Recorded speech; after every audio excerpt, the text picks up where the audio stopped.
नमस्कार नमस्कार है दोस्तों, भाइयों बहनों एवं प्रिय सभी लोगों का स्वागत है इस वीडियो में। पूरे विश्व भर से, पूरे ब्रह्मांड में, पूरे दुनिया में किसी भी स्थान से देख पा रहे और सुन पा रहे सभी भाइयों का और बहनों का इस वीडियो में आने के लिए सबसे पहले स्वागत है। दोस्तों, आप सभी को बता दूं, इस समय करेंटली 2024 के मार्च मंथ में इस समय इंडिया देश के झारखंड स्टेट के गोड्डा डिस्ट्रिक्ट से एक रिक्रूटमेंट चौकीदार पोस्ट पर आउट हुआ है, जिसके अंदर वैकेंसियां हैं 276। जी हाँ, स्टेट गवर्नमेंट के अंदर ये जॉब है और पोस्ट का नाम है चौकीदार और टोटल वैकेंसी आई है 276। अब दोस्तों, इसमें दोस्तों बता दूं, ये इंडिया देश के झारखंड स्टेट में है और स्टेट के अंदर भी एक जिला है गोड्डा और इसी के अंदर यहाँ पर रिक्रूटमेंट है। तो कहीं ना कहीं आप इतना याद रखें, ये जो रिक्रूटमेंट आपकी आई है, जो इस वीडियो में बता रहा हूँ मैं, ये सिर्फ और सिर्फ झारखंड के लोगों के लिए है। मतलब इसमें आप लोग अदर स्टेट वाले एलिजिबल नहीं हैं। अदर स्टेट वाले मतलब कि अगर आप लोग मुझे इस वीडियो में जैसे मान लेते हैं पंजाब से सुन रहे हैं, कर्नाटका से सुन रहे हैं, असम से सुन रहे हैं, त्रिपुरा से सुन रहे हैं, या इंडिया देश में किसी और स्टेट यूनियन टेरिटोरी से सुन रहे हैं, या फिर आप लोग दूसरे किसी देशों से सुन रहे हैं, तो आप लोग भी इसमें एलिजिबल नहीं है। मतलब कि पूरे दुनिया में सिर्फ झारखंड स्टेट की वैकेंसी इसके अंदर आई है, ये गोड्डा जिले में, और इसमें भी झारखंड के लोग ही एलिजिबल हैं। बाहर स्टेट दूसरे राज्य वाले लोग इस वैकेंसी पर एलिजिबल नहीं हैं। लेकिन झारखंड के लोगों के लिए वीडियो खास रहेगा। चौकीदार पोस्ट निकाली गई है, वैकेंसी 276, मतलब इतने लोगों को यहाँ पर जॉब मिलनी है इस पोस्ट पर। फॉर्म की बात यह है दोस्तों, फॉर्म इसमें ऑफलाइन है। मतलब फॉर्म कोई भी ऑनलाइन नहीं डालेगा। मतलब ऐसे मैं आपसे डिस्कस कर रहा हूँ ये वीडियो में, आप लोग समझ तो पा रहे हैं, लेकिन आप लोग इसको ऑनलाइन फॉर्म नहीं डालोगे, ऑफलाइन डालोगे। ऑफलाइन मतलब कि आपको इसका फॉर्म जमा करना होगा हार्ड कॉपी में। अब हार्ड कॉपी में इसके बात को मैं आपको बताऊंगा कि आप लोग बाय स्पीड पोस्ट भी जमा कर सकते हो क्या, या फिर आपको इसके लिए जाना पड़ेगा जमा करने किसी जगह पे। तो मैं सारी चीज़ें इसमें क्लियर करूँगा, ठीक है। सबसे पहले आप ये समझिए कि ये वीडियो सिर्फ झारखंड के लोगों के लिए खास है, अदर स्टेट्स वालों के लिए खास नहीं है। आपके लिए बाकी वीडियो मैंने बताई हुई है, उन वैकेंसियों को देख ले, वहाँ पे भी आप अप्लाई कर सकते हैं, ठीक है। तो ये मार्च महीने की रिक्रूटमेंट झारखंड स्टेट में है, चौकीदार पोस्ट पर है। क्या एलिजिबिलिटी है, क्या क्वालिफिकेशन चाहिए, सैलरी कितना मिलेगा, क्या काम करना है, चौकीदार पोस्ट का काम आप समझते ही हैं क्या होगा। फिर भी मैं इसमें वीडियो में जो भी नोटिस में लिखा है सारे पॉइंट कवर करूंगा। मेनली ये जो गोड्डा है, ये जो गोड्डा एरिया है, ये झारखंड स्टेट में जो है, इसके अंदर कितने डिविजन्स हैं वो भी मैं आपको क्लियर करूंगा। इनके divisions wise, area wise vacancy आई है। मतलब कि ये जो पूरा ये जो गोड्डा जिला है ना, इसके अंदर इस एरिया में टोटल वैकेंसियाँ आई हैं एक एक एरिया वाइज की टोटल कितनी वैकेंसी है, तो वो मैं आपको बता दूंगा। हाँ, तो गोड्डा जो है ना दोस्तों, गोड्डा झारखंड के अंदर एक नगर है। बेसिकली झारखंड स्टेट में नगर है ये। मतलब कि ये झारखंड स्टेट के अंदर जो है, ये मान सकते हैं कि एक शहर आप इसको मान सकते हैं, एक नगर मान सकते हैं। मतलब बड़ा एरिया है काफ़ी, ठीक है। तो मैं ये सब क्यों बता रहा हूँ दोस्तों, क्योंकि यहाँ पर आपकी वैकेंसी आई है गोड्डा जिले में। झारखंड स्टेट के गोड्डा एरिया, गोड्डा जिले के अंदर जितने भी डिविजन्स हैं उसके अंदर ये वैकेंसी आई है। तो यानी कि अब ऐसा नहीं है कि गोड्डा में रिक्रूटमेंट आई है तो झारखंड के बाकी एरिया छूट गए। याद रखें दोस्तों, अभी गोड्डा की आई है, हो सकता है आपके एरिया में भी, जैसे झारखंड में अलग अलग एरिया वाइज, जैसे कि रांची हो गया या दूसरे जो एरिया हैं, जैसे गिरिधि है एक जगह, गिरिध है वहाँ पर एक जगह, और इसी तरीके से झारखंड स्टेट में एक और जगह है रांची, और इस तरीके से अलग अलग जगह है, जैसे कि स्टेट, पूरे स्टेट झारखंड में है, तो उनकी वैकेंसियाँ भी इस तरीके से अलग अलग आएंगी। इनकी क्या है ना दोस्तों, स्टेट गवर्नमेंट ने अलग अलग वेबसाइट कर रखी है अलग अलग जिले पर। जैसे कि झारखंड स्टेट के गोड्डा एरिया की जो गोड्डा डिस्ट्रिक्ट है ना, इसकी वैकेंसी इन्होंने, इनकी जो है इन्होंने अलग दे दी है। मतलब इनकी वेबसाइट अलग दे दी है कि गोड्डा स्पेसिफिक डिस्ट्रिक्ट की वैकेंसी इधर ही आएंगी गवर्नमेंट की, ठीक, गवर्नमेंट जॉब्स की। हालांकि प्राइवेट की आएगी तो प्राइवेट तो फिर अपना आप जानते ही हैं, प्राइवेट कंपनी अपनी अपनी अलग वेबसाइटें बना के वहाँ से ऑपरेट कर दी है। अब मैं ये सब क्यों बता रहा हूँ, ये सब इसलिए बता रहा हूँ क्योंकि आपके लिए झारखंड स्टेट के गोड्डा जिले में वैकेंसियाँ हैं। अब गोड्डा जिले में भी अलग अलग एरिया हैं, अलग अलग जगह हैं, तो उस गोड्डा जिले के अंदर कहाँ कहाँ पर किस किस एरिया में कितनी वैकेंसी आई हैं वो मैं आपको ये भी इसमें क्लियर कर दूंगा। मतलब पूरे झारखंड स्टेट के गोड्डा जिले के अंदर, सिर्फ गोड्डा जिले के अंदर किस किस एरिया में कितनी वैकेंसी है वो क्लियर करूंगा। और साथ में ये भी बताऊंगा दोस्तों, इसमें एक कंडीशन और ये भी है कि झारखंड स्टेट के अंदर अंदर कैंडिडेट हो प्लस उसी जिले का हो, अपने ही एरियाओं की वैकेंसी ले सकता है वो। ये भी इसमें कुछ कहा जा रहा है, तो मैं पूरा आपके लिए सारा डाउट क्लियर करूंगा। 276 वैकेंसी है, ऑफलाइन फॉर्म डालना है। आज आपके पास आज 4 मार्च हो लिया है, आपके पास आज से 10 दिन है इसमें फॉर्म डालने के लिए। ऑफलाइन में फॉर्म डालना होगा, तो सारी जानकारी समझ लें। आपको इसका हार्ड कॉपी जमा करना जरूरी रहेगा, ठीक है। ठीक है, तो नोटिफिकेशन आपको दिखा देता हूँ। ये आप कहाँ से देख सकते हो, आप वेबसाइट पे आ जाना। वेबसाइट पे आप लोगों को यहाँ पर दिख जाएगा रिक्रूटमेंट, इस पर क्लिक कर लेना, तो आपको यहाँ से दिखेगा। देखो थोड़ा सा नीचे आते हैं, ये देखो ये कहाँ गया, ये रहा रिक्रूटमेंट नोटिस फॉर चौकीदार। देखिए चौकीदार from office of the deputy commissioner Godda, मतलब कि देखिए ये मतलब जो इस जिले के जो डीसी है ना, डिप्टी कमिश्नर जो है इस जिले के, झारखंड स्टेट के जो आप लोगों के गोड्डा जिले के जो है डीसी है ना, उनके द्वारा बेसिकली ये रिक्रूटमेंट आया है, जो कि आप लोगों को मिलेगा चौकीदार पोस्ट पर, ठीक है। तो यहाँ से आप इसको क्लिक करोगे, आपके सामने फाइल आ जाएगा। देखिए मैं इसको एक बार क्लिक करके दिखाऊं, तो ये देखिए ये आपके सामने ओपन हो जाएगा। फिर आपको इसको खोलना है इस तरीके से, तो आप देखोगे तो ये 21 पेज का फाइल है, वही है जो आपके सामने पहले से खुला हुआ है, तो कुछ इसमें अलग नहीं है। तो यही नोटिस आपके साथ डिस्कस कर रहा हूँ मैं। फॉर्म देखो आपका इसमें चालू है और 15 मार्च को क्लोज हो जाएगा, तो फॉर्म अप्लाई कर लेना।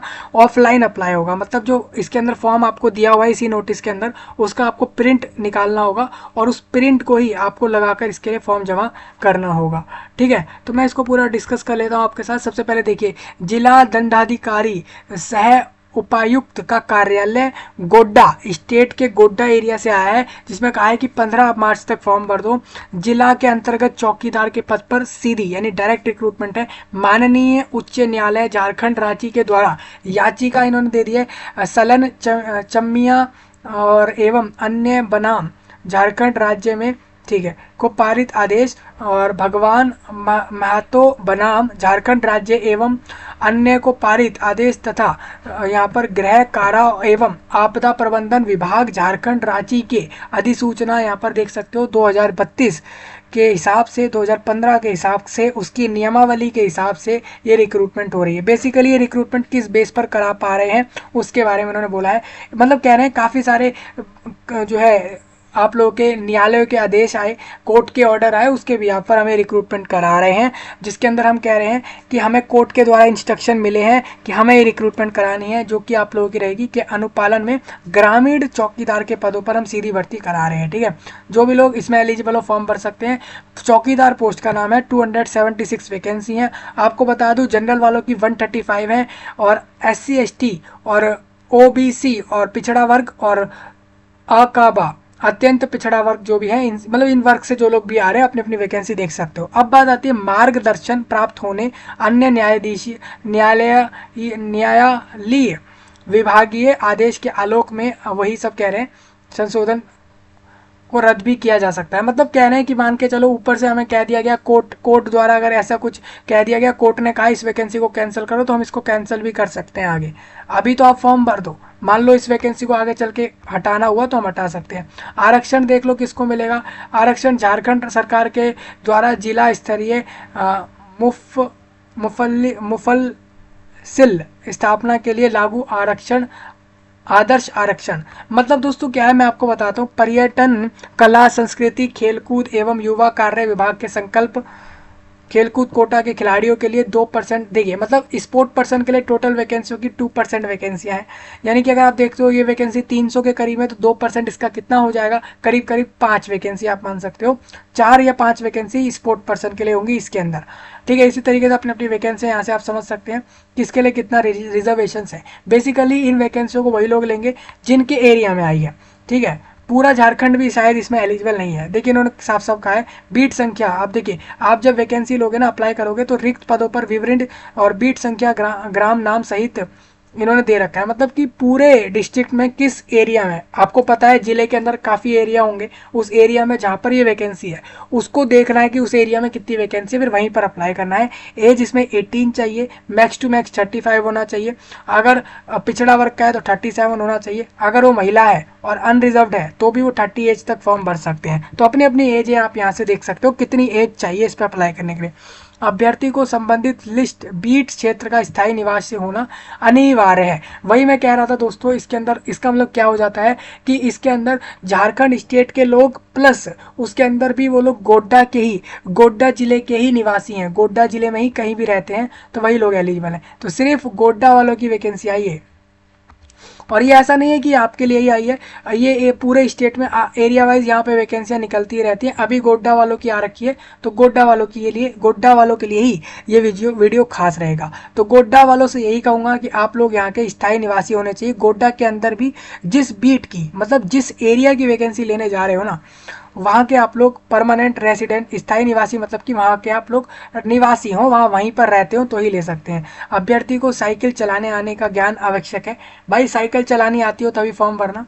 साइकिल और चौकीदार के पद पर नियुक्ति जिला स्तर पर होगी, मतलब डिस्ट्रिक्ट लेवल पर होगी, एवं उनका पद स्थापन और यथासंभव उनके आवासीय बीट क्षेत्र के अंतर्गत होगा। सामान्यतः उनका स्थानांतरण नहीं किया जाएगा, मतलब उनका ट्रांसफ़र नहीं किया जाएगा। इन्होंने साफ कह दिया आपकी जो वैकेंसी आप लोगों को मिलेगी डिस्ट्रिक्ट लेवल पर रिक्रूटमेंट है।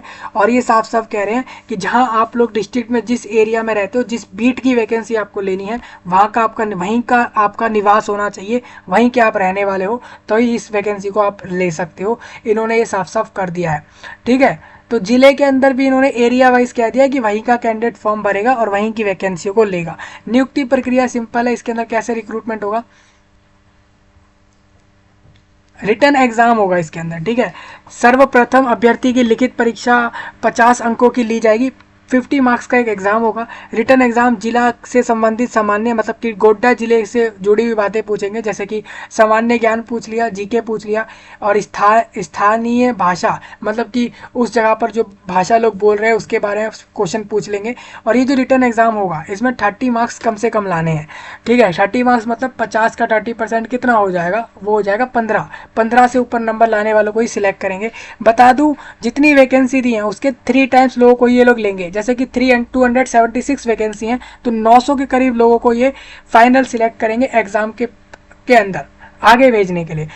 संख्या के में ही तैयार की जाएगी। इसके बाद शारीरिक माप भी होगा, मतलब कैंडिडेट शारीरिक एलिजिबल भी होना चाहिए। जैसे कि कैंडिडेट देखें तो यहाँ पर लिखा है अभ्यर्थी को न्यूनतम शारीरिक उसका जो है मतलब कि वो उसका जो हाइट है ना, वो अगर वो जनरल वर्ग से है तो 160 सेंटीमीटर, पिछड़ा वर्ग से है तो 160, और अगर वो SC ST है तो भी उसका 5 सेंटीमीटर कम उससे हो सकती है हाइट। महिला की हाइट 148 सेंटीमीटर मिनिमम होनी चाहिए। मेल फीमेल दोनों ही इस वैकेंसी को ले सकते हैं। शारीरिक जाँच के बाद इसमें देख लो लिखित रिटर्न एग्जाम आपका हो गया, शारीरिक मार्क में भी आप लोग पास हो गए, ठीक है। मतलब कि शारीरिक मतलब कि आप फिजिकली फिट भी हो और आप लोगों ने एग्जाम भी निकाल लिया। उसके बाद सभी अभ्यर्थी 1 मील से के दौड़ में भाग लेंगे। फिर उसके बाद आप लोगों की रनिंग होगी, ठीक है।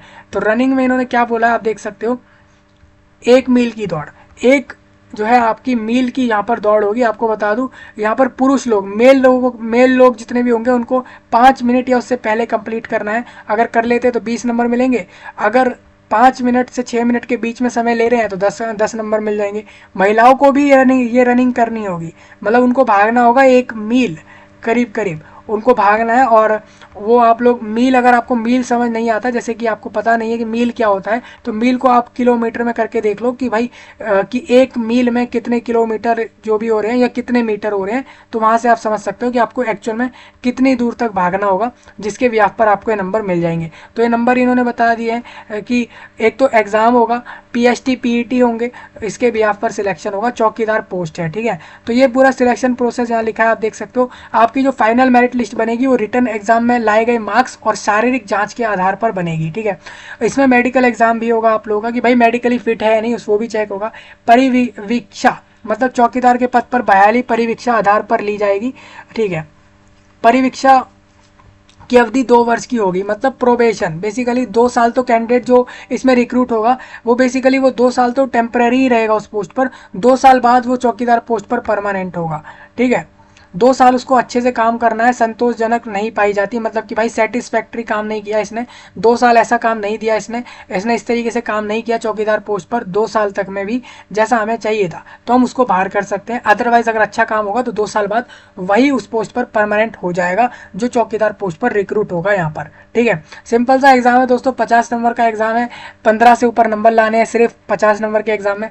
उसमें बहुत आसान सा सिलेबस पूछ रहे हैं लोगों से, और उसके बाद फिजिकल करा रहे हैं, मेडिकल करा रहे हैं, और रनिंग और ये सारी चीज़ें, और उसके बाद लोगों को वैकेंसियां मिल जाएंगी। तो इतनी आसान चीज़ें हैं यहाँ पर। ठीक है, प्रशिक्षण। ठीक है, तो अब आपको अब बात आती है कि हमें सैलरी कितना मिलेगा, हमें वो बताओ। तो आपको देखो पे लेवल 1 का सैलरी होगा, तो मैं एक बार आप लोगों की सैलरी भी क्लियर कर देता हूँ यहाँ पर ही।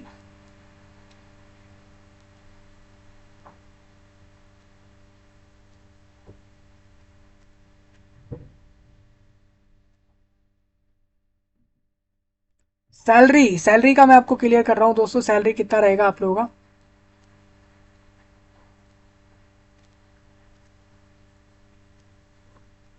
तो देखिए भाई, सैलरी आप लोगों का होगा यहाँ पर, पे बैंड 1 है, पे बैंड 1 मतलब ये हो जाता है वही सेम जो यहाँ लिखा हुआ है, वही सैलरी होगा लोगों का, मतलब करीब करीब 18,000 प्लीज प्लस है यहाँ पर। ठीक है, एक बार थोड़ा और इसको कंफर्म करते हैं लोगों के लिए, थोड़ा इसको अच्छे से बता देते हैं आप लोगों को। भाई देखो, 15 मार्च तक फॉर्म भर देना, सैलरी सही है। ऑफलाइन में फॉर्म भरा जाएगा, ऑनलाइन में नहीं भरेंगे, तो इसका प्रिंट वहां पर जमा करना होगा फॉर्म भर के। कहाँ जमा करना होगा मैं अभी बता दूंगा ये सब। पहले तो यहाँ पर सैलरी पता लगे इन लोगों का कितना है।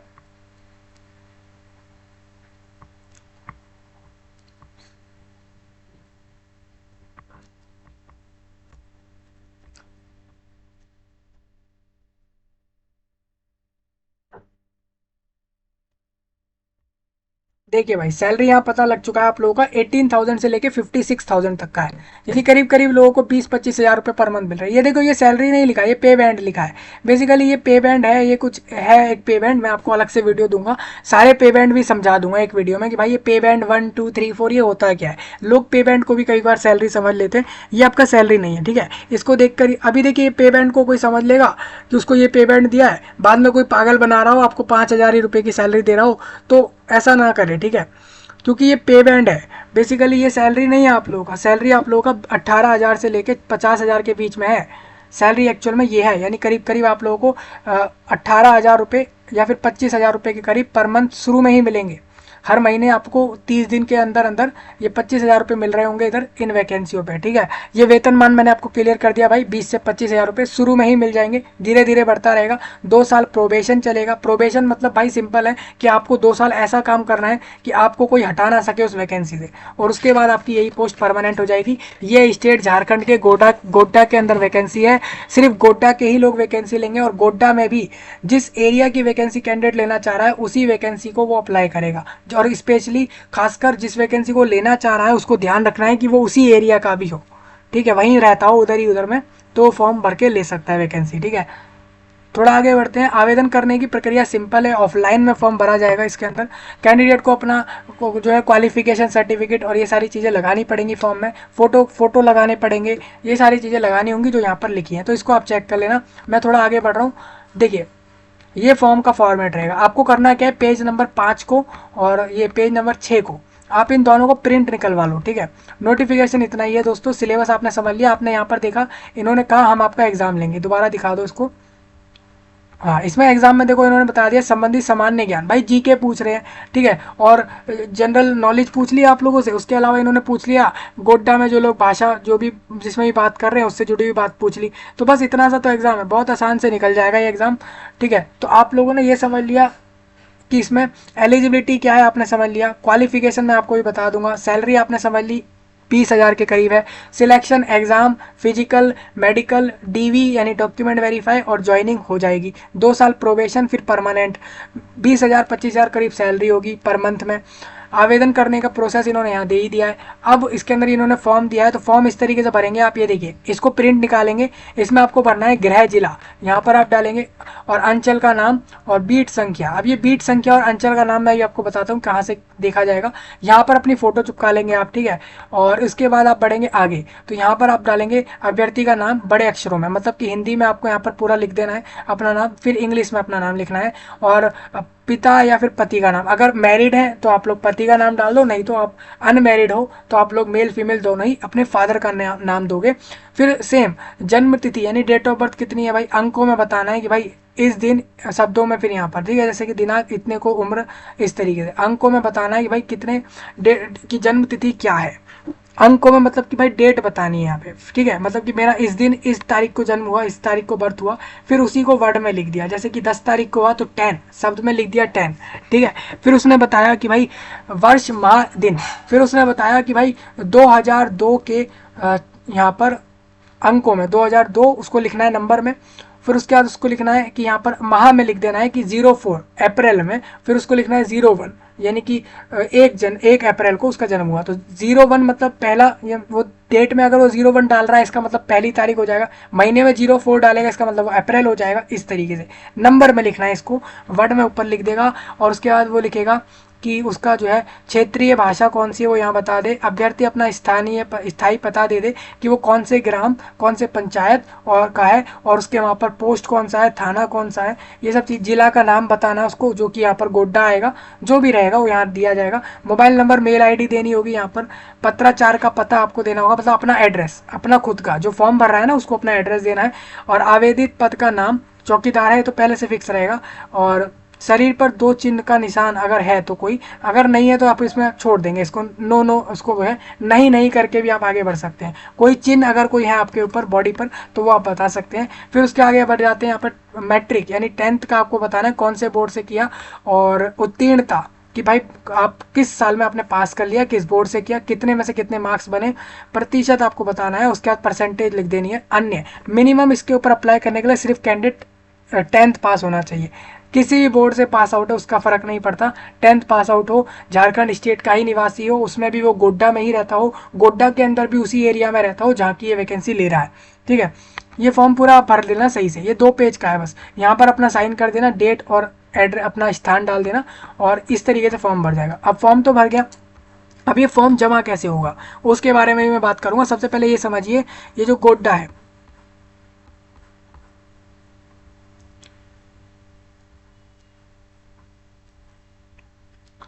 पोडे या हाट,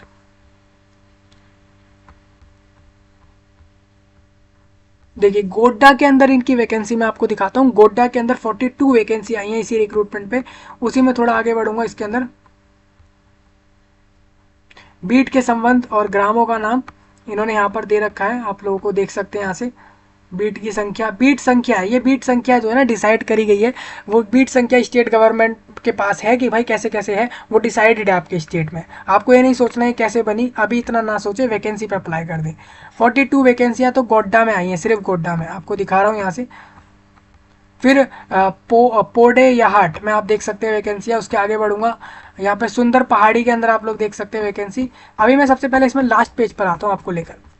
देखिए हम यहाँ पर नीचे तक देखिए, ठाकुर, देखिए ठाकुर गंगटी, और इसके अलावा आप देखोगे मेहरमा और बोआरी जोर और महागामा। अब देखिए मैं आपको एक चीज क्लियर करता हूँ इसके अंदर, ये है क्या चीज।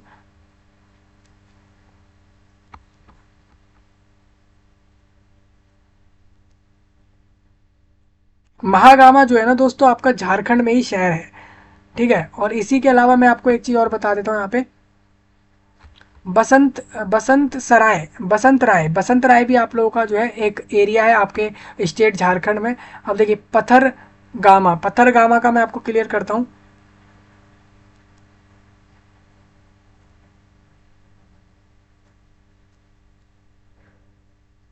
ठीक है भाई, चलिए समझ आ गया, अब मेरे को समझ आ गया दोस्तों, इसमें पूरा स्टेट झारखंड एलिजिबल रहेगा इस वैकेंसी पर, ठीक है। अब मेरे को समझ आया, सारे पॉइंट क्लियर हुए हैं।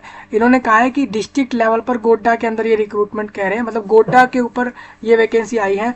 अब आप इतना समझिए कि झारखंड स्टेट से वैकेंसी आई है। टोटल वैकेंसी 276 है, जिसके अंदर ये आप लोगों ने वैकेंसी कैटेगरी वाइज समझ ली होंगी। थोड़ा सा इसी में आगे बढ़ता हूँ। क्वालिफिकेशन आपकी 10th पास चाहिए सिर्फ। झारखंड का हर कैंडिडेट फॉर्म भर सकता है इसमें, पूरे स्टेट में कहीं से भी फॉर्म भरा जा सकता है झारखंड के कैंडिडेट द्वारा इस वैकेंसी पर। ठीक है, आपको बीट संख्या चूज करनी है। बीट संख्या बेसिकली मतलब यह है कि जिस एरिया में वैकेंसी चाहिए उसको आपको चूज करना पड़ेगा, बस इतना आपको ध्यान रखना है। ठीक है, फॉर एग्जाम्पल मान के चलो चौकीदार की कुल संख्या जितनी टोटल वैकेंसी आई है, टोटल वैकेंसियों में से गोड्डा जिले में, जो झारखंड स्टेट का गोड्डा डिस्ट्रिक्ट है, वहां पर 42 ही वैकेंसी है, सिर्फ 42 वैकेंसी, रिक्त पद 42। ठीक है, अब 42 में आप देख सकते हो ये सारी लाइन से लिखी हुई है, आप देखोगे 42 वैकेंसी। ठीक है, तो इनको हर बीट पर एक एक चौकीदार चाहिए, हर एक बीट पर इनको एक एक चौकीदार चाहिए पूरे जिले में। तो अब मेरे समझ आया पूरा इसमें क्या बता रहे हैं। जैसे कि आप देखोगे, जैसे इन्होंने बोला कि गोड्डा जिले में, झारखंड स्टेट के गोड्डा जिले में हमें बीट संख्या 1/12 में, I/12 में हमें जो है कैंडिडेट चाहिए चौकीदार पोस्ट पर। बीट के संबंध में जो ग्रामों का नाम है, आपको बता दूं गोड्डा का जो बीट संख्या 1/12 है, इसमें आप लोगों का जो ग्राम आता है वो आपको आता है यहाँ पर मखनी और कुसुम टोला और डहरलंगी, ये सब आते हैं। ये 3 तरह के नाम हैं, बेसिकली ये तीनों ग्राम हैं। ठीक है, ये 3 ग्राम आपके स्टेट झारखंड के गोड्डा जिले में है। तो आप लोगों को करना क्या होगा, जब आप फॉर्म भरोगे तो आप ऐसा करोगे कि आपको वहाँ पर गोड्डा सिलेक्ट करना है सबसे पहले, फिर आपको बीट संख्या मतलब ये संख्या सिलेक्ट करनी होगी अगर यहाँ की वैकेंसी चाहिए, और उसके बाद आप लोगों को इनमें से कोई एक नाम सिलेक्ट करना पड़ेगा। याद रखिए दोस्तों, जिस बीट संख्या को सिलेक्ट कर रहे हैं, मतलब आप लोगों का इन तीनों में से किसी जगह का भी होना जरूरी है, आप वहीं के निवासी हो तभी आप वो वैकेंसियाँ ले सकते हो। जैसे मैं अभी इस चीज़ को क्लियर करता हूँ, ये देखिए, जैसे वो कैंडिडेट फॉर्म भर रहा है, ठीक है, उसने अपना स्थानीय पता दिया, तो ग्राम का नाम इधर दे दिया, पंचायत का नाम दे दिया, पोस्ट ऑफिस के बारे में बताया, थाने यानी जो आपका वहाँ पर पुलिस स्टेशन है उसके बारे में बता दिया, जिले का नाम बता दिया। अब जिले का नाम मतलब मान के चलो कैंडिडेट गोड्डा की वैकेंसी ले रहा है तो गोड्डा जहाँ की भी ले रहा है, बेसिकली यहाँ तो अपना एड्रेस दे रहा है ना, तो एड्रेस अपना दे सकता है, मतलब पूरे झारखंड का कैंडिडेट हो सकता है इस वैकेंसी पर अप्लाई करने के लिए। इतना इन्होंने यहाँ पर क्लियर कर दिया है।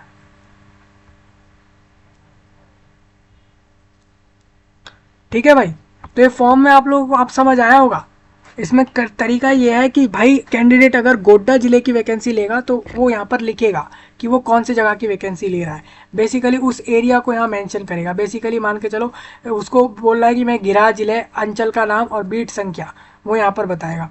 बेसिकली अगर वो गोड्डा की वैकेंसी लेगा तो यहाँ पर लिखेगा वो गोड्डा और बीट संख्या लिखेगा। बीट संख्या मतलब जैसे आपने अभी देखा I/12 है ना, I/12, तो वो यहाँ लिखेगा I/12 या I/12, जो भी उसका बीट संख्या है, बीट नंबर है, वो उसको यहाँ डालेगा। इसके अलावा अंचल का नाम वो यहाँ देगा, मतलब कि अपने जिले का नाम यहाँ देगा और गृह जिला यहाँ देगा। इस तरीके से वैकेंसियाँ वो ले सकता है। तो जहाँ भी आई है पूरे स्टेट झारखंड में जिधर भी ये एरिया में वैकेंसी आई है ले ही जा सकती हैं। बेसिकली इसमें रिक्रूटमेंट दी गई है गोड्डा जिले की तरफ से। हालांकि ये वैकेंसियाँ ना कि सिर्फ गोड्डा में है, अन्य जिलों में भी हैं स्टेट के अंदर। तो आप इस तरीके से फॉर्म भर लेना, यानी पूरा झारखंड इसमें एलिजिबल है। ठीक है, हाँ पूरा झारखंड एलिजिबल है। गोड्डा जिले के लिए आप लोगों को यहाँ से वैकेंसी देखनी है, बीट संख्या देख लेनी है और अप्लाई कर देना है। तो इस तरीके से अप्लाई कर लेना सभी लोग। तो गोड्डा जिले में आपको बता दूं, गोड्डा जिले के अंदर 42 वैकेंसियां हैं टोटल, बेसिकली 42। ठीक है, जो आप लोगों का गोड्डा जिला है वहाँ पर 42 चौकीदार की ज़रूरत है। चौकीदार पोस्ट पर 42 लोगों की रिक्रूटमेंट होगी गोड्डा जिले में। उसके अंदर आप लोग बीट संख्या देख के अप्लाई कर लेना। याद रखें, बीट संख्या जो भी ले रहे हैं वहाँ के आप लोगों का रहना होना जरूरी है। बेसिकली आप लोग गोड्डा जिले के ही होंगे तो आप वैकेंसियाँ ले सकते हो उस एरिया की। तो ये कंडीशन है, मतलब वहीं का कैंडिडेट वहीं की उसी जिले की वैकेंसियाँ लेगा, ये इन्होंने फाइनल कर दिया है। मतलब एक डिस्ट्रिक्ट का कैंडिडेट दूसरे डिस्ट्रिक्ट की वैकेंसियाँ नहीं ले सकता। जैसे कोई कैंडिडेट पोडे या हाट की वैकेंसी लेगा तो सिर्फ तभी लेगा जब वो वहीं का रहने वाला हो। तो इस तरीके से आप लोगों को लेना है। बीट संख्या अपने हिसाब से चूज कर सकते हैं और उसके हिसाब से अप्लाई कर सकते हैं। तो ये पूरा आप देख लोगे तो 31 वैकेंसी आप लोगों की पोडे या हाट में है। उसके आगे बढ़ूँ तो 42 वैकेंसी सुंदर पहाड़ी में है, आप वहाँ से समझ लेंगे। यहाँ पे बीट संख्या अपनी देख लेना, जीतपुर और तसरिया और केराजोरी और बरियारपुर और डमरू हाट और बोडवा, ये सारी जगहें जो है ना झारखंड स्टेट में है और ये सुंदर पहाड़ी के अंदर आती हैं सारी जगह। इनको बीट संख्या कहा जाए, ग्राम के नाम है ये, ठीक है। तो इस तरीके से आप लोग देख के अप्लाई कर सकते हैं। मैं बात करूं तो 22 वैकेंसी आई हैं। पत्थरगामा में 22 वैकेंसी हैं आपकी, चौकीदार मतलब 22 रिक्रूट होंगे वहाँ पर, ठीक है। तो इस तरीके से आप वैकेंसियाँ जोड़ लेना। अब जो यहाँ पर लिखा आ रहा है ना रिक्त पद, इसको आप एडअप करोगे तो आपके सामने आ जाएगा 276 लोगों की वैकेंसियाँ रिक्रूटमेंट होगी, ठीक है। तो इस तरीके से आप यहाँ से समझ लो। मेहरमा की आप देख सकते हो, तो ये इस तरीके से आपका रहेगा। ठाकुर गंगटी के अंदर 16 वैकेंसी आप लोगों की आई है, जिसके अंदर रुचि और करण टोला और गोपालपुर में है, और मोहर टोला और गोपालपुर, इसके अलावा बिहारी में है, ग्राम का नाम है ये, और ताज किता और भतू किता, ये सब वहाँ पे नाम है हरिपुर में। और इस तरीके से आप लोग देख सकते हो सारी जगहों के नाम। तो आपको समझ आ गया होगा दोस्तों। आपको करना क्या है, बेसिकली आप जब ऑफलाइन का इसका फॉर्म भरोगे उसका प्रिंट निकालना है। प्रिंट निकालने के बाद आपको बताना है कि किस अंचल मतलब कि किस जगह की वैकेंसी आपको चाहिए। बीट संख्या चुनी, उसको डाल दिया फॉर्म के अंदर, और उसके बाद सारी डिटेल भर दी, फोटो चिपका दी, साइन कर दिया और उसको जमा कर दिया। इस तरीके से फॉर्म आप भर सकते हो। तो अब फॉर्म तो आपने भर लिया है, अब इसको जमा कैसे करेंगे। तो आप इसका ऐसा करें, आप इसका प्रिंट निकालें और इसका फॉर्म भर दें, और इसकी हार्ड कॉपी जो है ना आप लोग स्पीड पोस्ट से पहुंचा दें। आपको कहाँ पहुंचानी होगी मैं आपको बताता हूँ। देखिए यहाँ पे आपको इधर पहुंचानी होगी, इस जगह पे आप लोगों को इसमें डायरेक्ट फॉर्म पहुंचाना है, क्योंकि ऑनलाइन नहीं भर रहे हैं, ऑफलाइन में भर रहे हैं। तो आपका ये फॉर्म इधर पहुंचेगा। अगर आप खुद नहीं जा रहे हो तो स्पीड पोस्ट से आप इस जगह पर अपना फॉर्म पहुंचाओगे, जो आपका डीसी ऑफिस है ना, डीसी ऑफिस गोड्डा का है, वहाँ पर आपके सारे फॉर्म पहुँचने चाहिए। बाकी इस डिटेल्स को सारा रीड कर लो। तो चौकीदार वैकेंसी का नोटिफिकेशन डिस्कस हो गया है। ऑफलाइन फॉर्म भरना है, फॉर्म का प्रिंट यहाँ तक पहुँच जाए 15 तारीख से पहले, तो आप लोग आसानी से इस वैकेंसी को ले सकते हो, ठीक है। सिर्फ झारखंड के लोग एलिजिबल हैं इस वैकेंसी पर।